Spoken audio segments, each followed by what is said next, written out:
यहाँ पे उपस्थित सभी लोगों का very warm welcome and I am glad कि इनविटेशन पे आप सब लोग आए और अवेयरनेस के लिए आप उत्सुक हैं सीखने के लिए कि हम और अपने आप को कैसे बचा सकते हैं। So first of all thank you so much IMA, thank you so much doctor Anupam ma'am, doctor Sumit sir हमें बुलाने के लिए और ये अवेयरनेस कराने के लिए।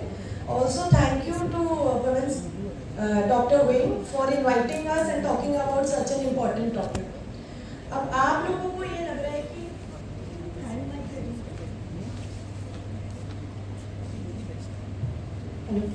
अब ये लग रहा है कि हम तो ब्रेस्ट कैंसर अवेयरनेस के लिए आए थे, ये कैसी चीज़ है, हम यहाँ पे मेंटल हेल्थ की बात क्यों कर रहे हैं?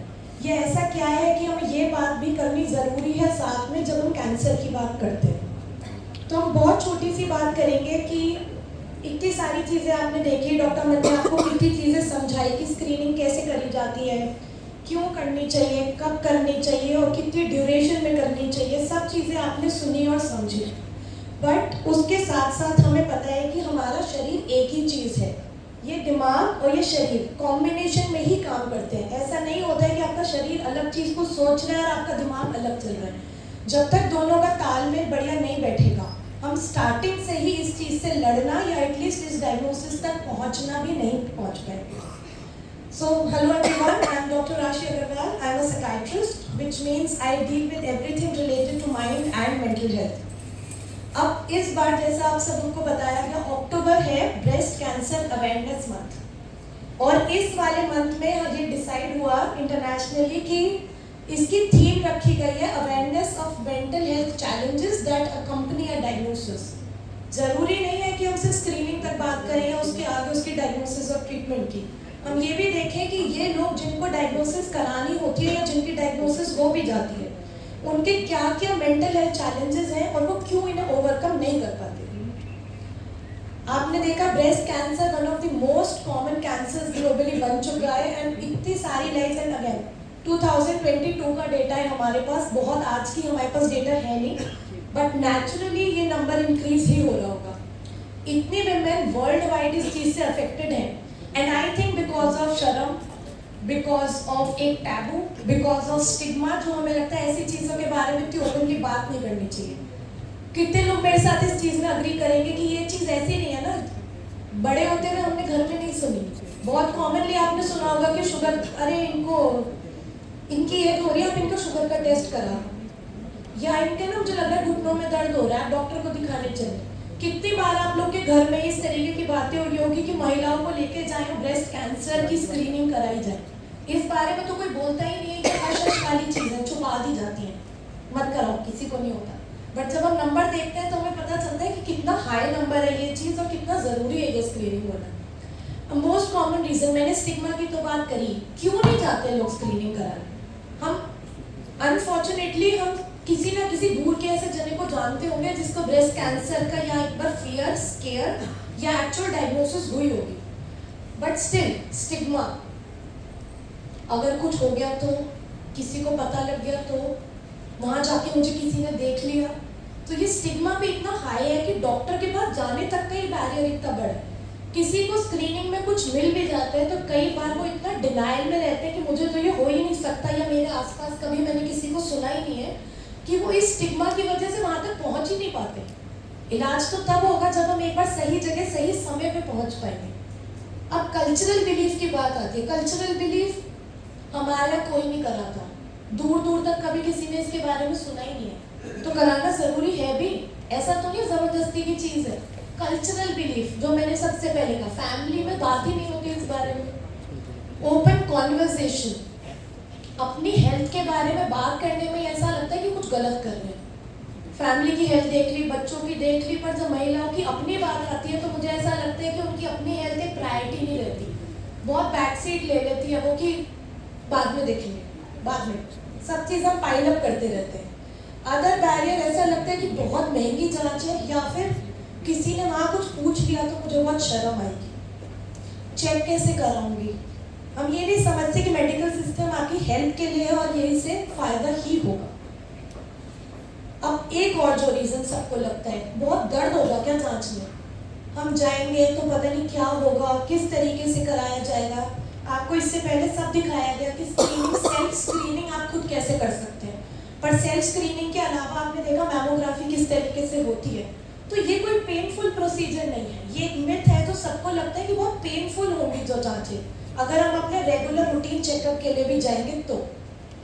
अब रिजल्ट, मुझे लग तो रहा है कि ये गांठ है, पर कुछ आ गया तो हम इसी फियर से बैठे रहते हैं। अनफॉर्चुनेटली वो गांठ, वो धब्बा बढ़ता है कि खुद चला जाएगा। आज के समय में आप समझते हैं कुछ भी चीज़ खुद सही नहीं हो पाती।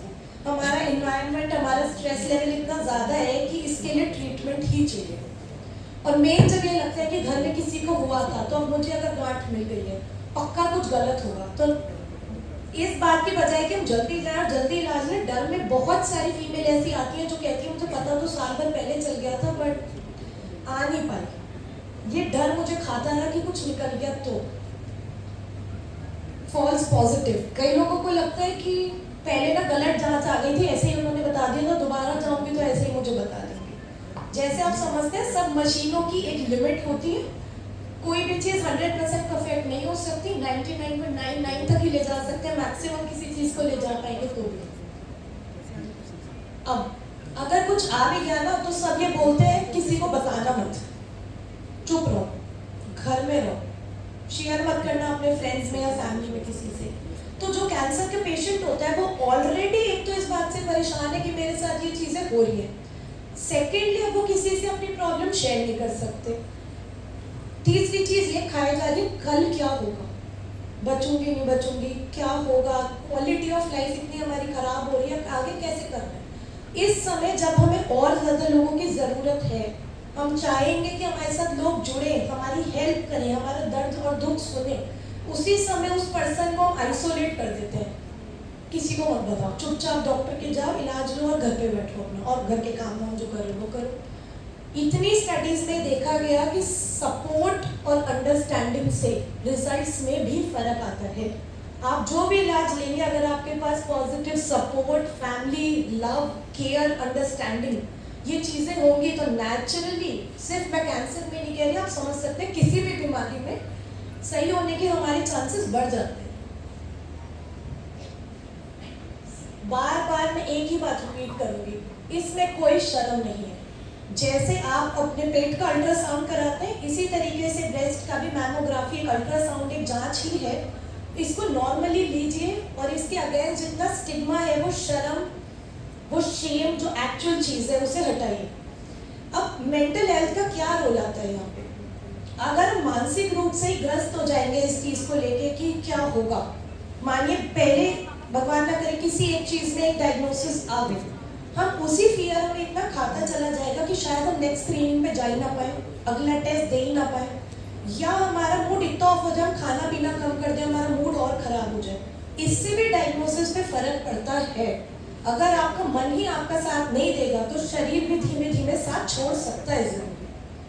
अगेन ट्रीटमेंट के बारे में इतनी चीज़ें देखते हैं हम, मूवीज़ में, टीवी में दिखाया जाता है ये हो जाएगा, इससे ये भी नुकसान होता है, तो उसके डर से भी जब तक वो चीज़ हो नहीं रही, जैसे कि फॉर एग्जाम्पल कीमो से बहुत लोग सुनते हैं कि इससे बाल गिर जाते हैं। एक तो एक्चुअल वो चीज़ जब होगी तब उसका स्ट्रेस आएगा, एक एंटिसिपेशन एंजाइटी कि जब कीमो होएगी तब बाल गिरेंगे। इंस्टेंट हम डॉक्टर के पास जाए, अपनी कम्युनिटी में इस बारे में बात करें कि इसके लिए मैं और बेटर क्या कर सकती हूँ, डॉक्टर से डिस्कस करें कि बताइए मेरे लिए इलाज है, हम इसके लिए और अच्छा क्या कर सकते हैं। हम पता चला ट्रीटमेंट पे ही नहीं जा रहे, क्योंकि हमें उससे पहले होने वाली घबराहट ही खाई जा रही है कि मैं क्या करूँ। अब उल्टा समझते हैं। बहुत सारी स्टडीज में ये देखा गया कि जिन लोगों को ब्रेस्ट कैंसर डायग्नोज हुआ, उनको इतना ज़्यादा प्रॉब्लम बाकी चीज़ों की भी पड़ सकती है, जैसे कि घबराहट, बेचैनी, जो इसे इंग्लिश में बहुत कॉमनली एंजाइटी बोलते हैं, या नींद न आने की परेशानी, मूड स्विंग्स, कभी अच्छा लग रहा है, कभी गुस्सा आ रहा है, कभी घर पे लड़ाई हो रही है, कभी मूड फिर ठीक हो गया। इसके अलावा एडिक्शन यानी कि एक या दो बार आप डॉक्टर को दिखाने गए, आपने पेन बताया और पेन किलर आपको उसके लिए प्रिस्क्राइब कर दी गई, तो आपको इससे आराम पड़ गया, बट क्या वो पेन किलर कैंसर ठीक कर सकती है? बताइए। कैंसर का इलाज तो वो पेन किलर नहीं है, तो पर क्योंकि हमें आराम पड़ गया उससे, तो हमने क्या करा, वो मेन इलाज छोड़ के आसपास की दुकान से बस वो दर्द की दवाई खानी शुरू कर दी कि आराम तो मिल ही रहा है, चाहे अंदर कुछ ठीक ना हो रहा। तो हम प्रॉब्लम को हटा ढक लें। कई बार लोग इस प्रॉब्लम से भी आते हैं कि वो दवाई नहीं छूट रही, तो पता चला दर्द की दवाई या नींद की दवाई आपने खाए जा रहे आराम के लिए, एक प्रॉब्लम ऑलरेडी चल रही थी, दूसरी उसके ऊपर बैठ गई आपकी। very important, breast cancer is not just a physical illness, it is also an emotional journey. एक पूरा सफर है, इसमें आपके साथ लोग, हौसला, सपोर्ट जितना रहेगा आप इसे और अच्छे से मैनेज कर सकते हैं। सेल्फ एग्जामिनेशन आपने सबने देखा कि कैसे करा जाएगा, and please please please learning by seeing and learning by doing होता है। आज क्योंकि आपने देख के सीखा है, इट्स बेटर अगर आज ही आप जाके इसे एक्शन में लेंगे तो आपको याद भी रहेगा कैसे करना है, नेक्स्ट मंथ आप दोबारा अगेन ट्राई कर सकते हैं। Make sure you do it today, otherwise 100% we tend to forget also. कल याद ही नहीं आएगा कौन से स्टेप बताए थे, कौन सी डायरेक्शन में करना था, चलो कभी दोबारा सेमिनार होगा तो सीख लेंगे, नेट पे देख लेंगे, तो जो चीज़ रह जाती है वो रह जाती है। अब प्रॉब्लम ये है कि चलिए कैंसर का ट्रीटमेंट मानिए किसी का चल रहा है, तो वो कहें मेंटल हेल्थ के लिए सपोर्ट कब लें, हम कब सोचें कि उस जने को और भी किसी हेल्प की ज़रूरत है।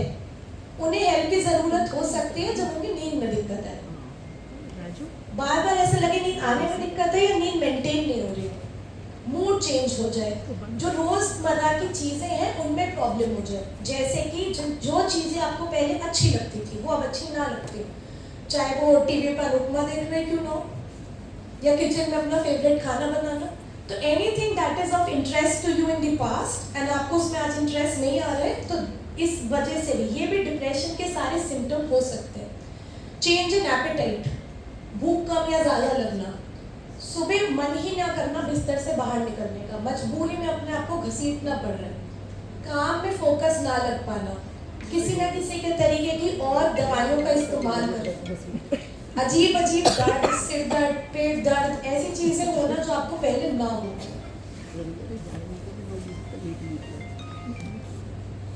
एक बहुत बड़ा लैक्यूने हमारी सोसाइटी में आई वुड से है कि कोई ऐसे एक्चुअल फिजिकल सपोर्ट ग्रुप्स नहीं है।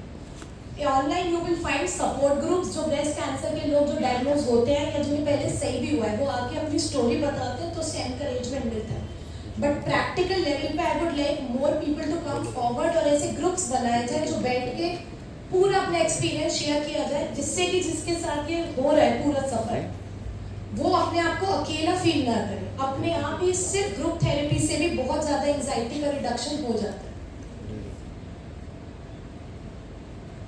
स्पेशली अगर हमारे आसपास किसी के साथ ऐसा हो रहा है, हम उसे अकेला ना छोड़ें, उनसे रेगुलर चेकिंग करते रहिए और स्पेशली कि उन्हें क्या चाहिए। इसे सिर्फ एक दिन के इवेंट ना समझें, ये पूरा जैसे मैंने बात में बोला एक सफर है, लाइफ चेंजिंग इवेंट है।